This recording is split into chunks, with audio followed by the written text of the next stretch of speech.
some lessons I have learned in 2024 that I'm taking into 2025. I'm sharing this just so it helps somebody in case you have plan or you're thinking about what should your life be or what direction do you want to go in 2025. This may help you. I've learned these lessons in 2024 and I'm taking it into 2025. The first thing I have learned is if you're looking for excuses, you will definitely find it. 2024 gave me so many lessons. In 2024, there were so many reasons why I did not achieve the things I planned. Some of my New Year resolution, some of the things I wanted to achieve in 2024, I had so many reasons to not achieve them, but I kept moving.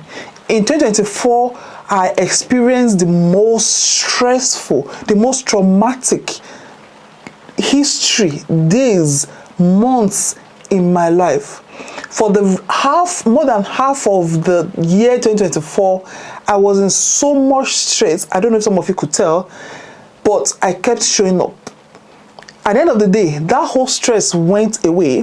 The whole stress finished and my life remained. And the result of me not giving up when I had those excuses, I am now, even in 2025, I am achieving the result of keeping on, the result of keeping going. In 2025, I'm going to be very intentional because I know now that there will be so many reasons why I will have reasons to give up. But if I don't give up, I will not just only overcome that phase. In the next coming years, in the next coming months, I will still continue to reap the fruit, even when those excuses are all away. And if you're looking for excuses in 2025, for you not to achieve your dreams, for you not to achieve your goal, for you not to even move from where you are today, for you not to change your situation, you will definitely find it. Because once you're looking for excuses, excuse will come. Keep moving no matter how slow. And that is very important, especially if you learn that your life calendar, your life goal differs from somebody else's own.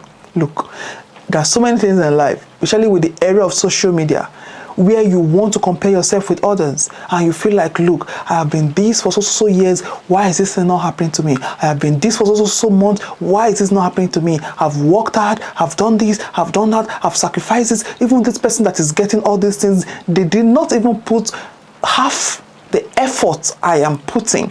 Why am I not achieving the same results? Let me tell you something. You have to keep going no matter how slow. If you do not go, you're not going to move. You're not going to move from where you are. But if you move one step at a time, others may be walking in Ferrari, others may be driving in sports cars, but you are moving one step at a time. At least you're not where you used to be, but you're now on your way to achieving where you want to go. Look, sometimes taking it slow means doing it well. I've been through it in 2024. I think it was a year of maturing, a year of learning, a year of discovering for me. Try to aim at one thing at a time. And this is somebody who I can boldly say is the queen of multitasking. I like to get my head into so many things at the same time. I'm an example of what they say. Some people will call jack of all trade, master of none. I can do so many things at the same time. In 2024, I discovered that because I had so many things in my plate, my mental health was suffering. It's not like I had major mental health breakdowns, but there are days when I know that I'm struggling. And then I've discovered that in 2024 or the years before, there have been so many things I started.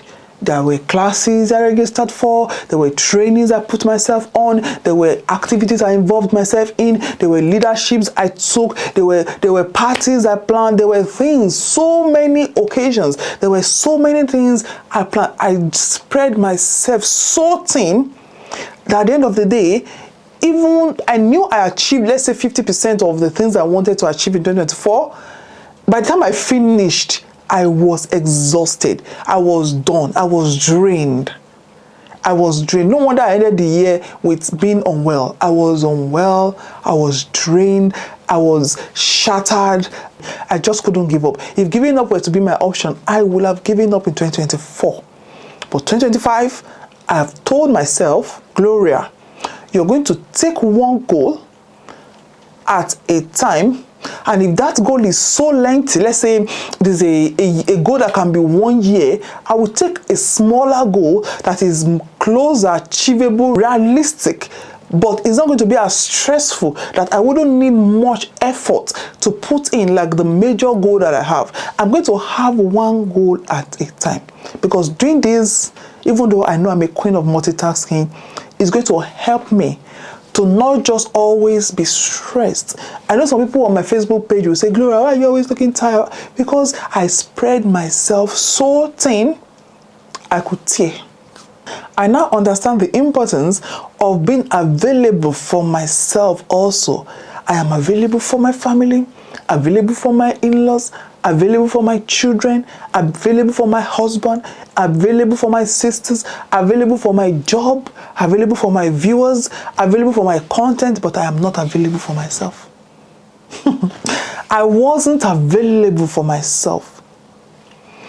I got into a state where if the money I worked so hard for, the money that nobody gave me, I worked hard to get them, if it gets to the point where I want to spend it on myself, I begin to panic. I'm like, should I be spending this money, or should I be using it to do this thing to help somebody? Should I be using it to do this thing? I was beginning to develop unhealthy relationship with money, not in the opposite way, but in the opposite way. Like, I wasn't ready to part away with money that has to do with my own personal self-care. I wasn't ready to part away with money or with things, even with my time. I was in a phase, I drove myself into a phase where even when I lie down and I'm trying to sleep, my brain goes, bam, bam, bam, Gloria, are you supposed to be sleeping? There's this thing you're supposed to be doing. I feel prepared this for this. Are you doing this? Why are you sleeping? This time you're using to sleep. You should be doing this. You should be doing it. And then I started cutting down my sleep. I will sleep 3 hours just so I can be productive for the remaining 20 hours a day. I was becoming very productive, but I was not looking. And what I then discovered is, because I'm so stressed, my brain is working on override, my brain is working on reserve. I wasn't okay. My health was not okay. I forgot the things I wanted to do for myself because I wasn't working on myself. I was working at things in life, but I wasn't taking good care of the body, the engine, the engine that drives the car. I have learned in 2024, and I'm going to execute self-care, self-love. That is why at the beginning of this month, I know we're not allowed nails at work. I decided once a month, I'm going to spend £30 or whatever it is on self-care. I'm going to use it to take care of myself, for myself, and for myself. I'm going to do it unapologetically. I'm not going to be sorry about it because I deserve it. 2024 has taught me to understand my limits. Understand that I cannot be there for you. If I tell you I cannot be there for you, I cannot be there for you, because I'm one person who is going to promise you that I'm going to love you, and I'm going to love you to the end. Who is going to promise you I'm going to show up for you, I'm going to show up for you. I'm one person that if I decide to support you, I'm going to decide to support you. But now I've learned to understand my limits and to not always do things out of emotions, to do things after thinking about it. To not just do things because I feel sorry for people. I understand my limit. This is the capacity I can take. Look, I started this year doing that. Like I told somebody, I said, look, I know you want me to take on this position. I know I've been taking on this position. I've been doing it, but I've been doing it stressful. I've been doing it having to sacrifice so many other things in my life. Look, this year, I'm sorry, I'm not going to be able to function in this pattern. I'm not going to be able to function in this particular thing that you expect me or that I have been functioning in. Because now, I do not just only need time for myself, I need to know my limits. It's okay to ask for help. 2024, I went through a phase where if I had had help, my life would have been better, but I did not ask for help. So everybody who saw me, who knows me, who knew me, did not know I needed help. Even those who were offering help, I did not take because I feel like I could do it myself. But looking back, I just discovered that I went through unnecessary stress when I would have divided that effort among people who were available for me, because these are people who I have been there for. These are people who deems it fit to also help me. It is okay to ask for help, whether it be physical, mental, emotional, financial. It is okay to ask for help. I grew up with this mentality of you can do it yourself, you do not need any external person, you do not need other people to help you through things. But I've now learned that it is okay to ask for help. So this year, I'm going to be intentionally asking for help. I'm not going to bother people. I'm not going to become stressed to people, but I'm going to ask for help. And I hope I wouldn't need people as much as I needed people in 2024. Because 2024, oh my God, you know that word? Today drained me. 2024 drained me. Hey. But this year, not this year, devil. No. I'm going to take it slow. I think they're all intertwined, they're all interrelated. I'm going to take it slow this year. This year, if I'm off and my body tells me, Gloria, today you're off, the only thing you're going to manage to do is to go to the gym, clean your house, cook, eat, and sleep. That is what I'm going to do. I'm not going to say, no, Gloria, you do not deserve that sleep. You're going to wake up by 3 a.m. and you're going to start to do the things you thought your brain should be doing by this time. No, I'm going to have a sleep pattern, which I may not be able because I work night shifts, I work odd hours. But within my capacity, I'm going to try to take it slow. It's a time for everything. You know how we always have these that don't worry. I know we always say it's time for everything, but then we always say, oh, there's no manual to life. There's manual to life. Unfortunately, there's a time for everything.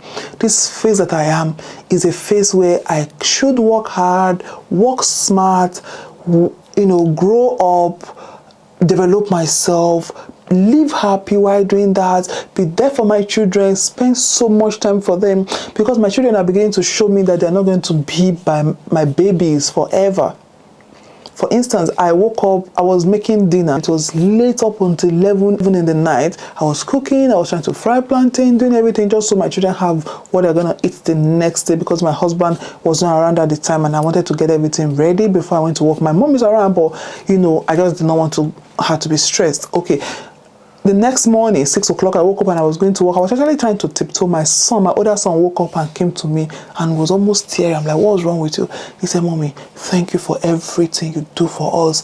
I know you have your own food because, I had my vegetables because I'm trying to lose weight. And because I know you have your own food, but yet you still go out of your way to do all these things for us. I'm just so grateful. And I felt like, oh my God, my son that I pushed out of my VJ last time is now so reasonable and so considered. And it just dawned on me that, look, the next 10 years, this boy may not be living under you.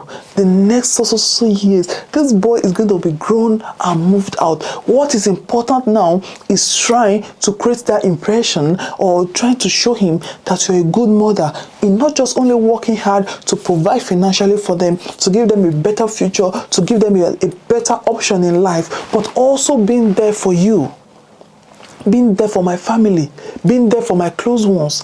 And that is actually one of the reasons why I'm working towards having a close bond with my family.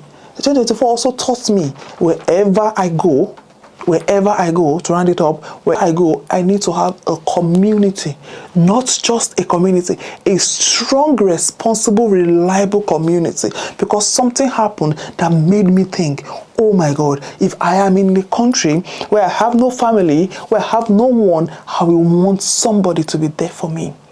In 2024, I'm going to be intentional about who I speak with, the places I go, the occasions I attend, the people I allow to send messages to me, the messages I respond to, the people I read their comments, the things I involve myself to, the people I listen to, the content I consume.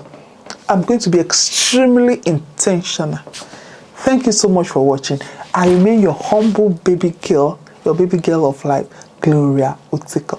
Thank you so much for watching. I will see you in my next video. Until then, take care, stay safe, and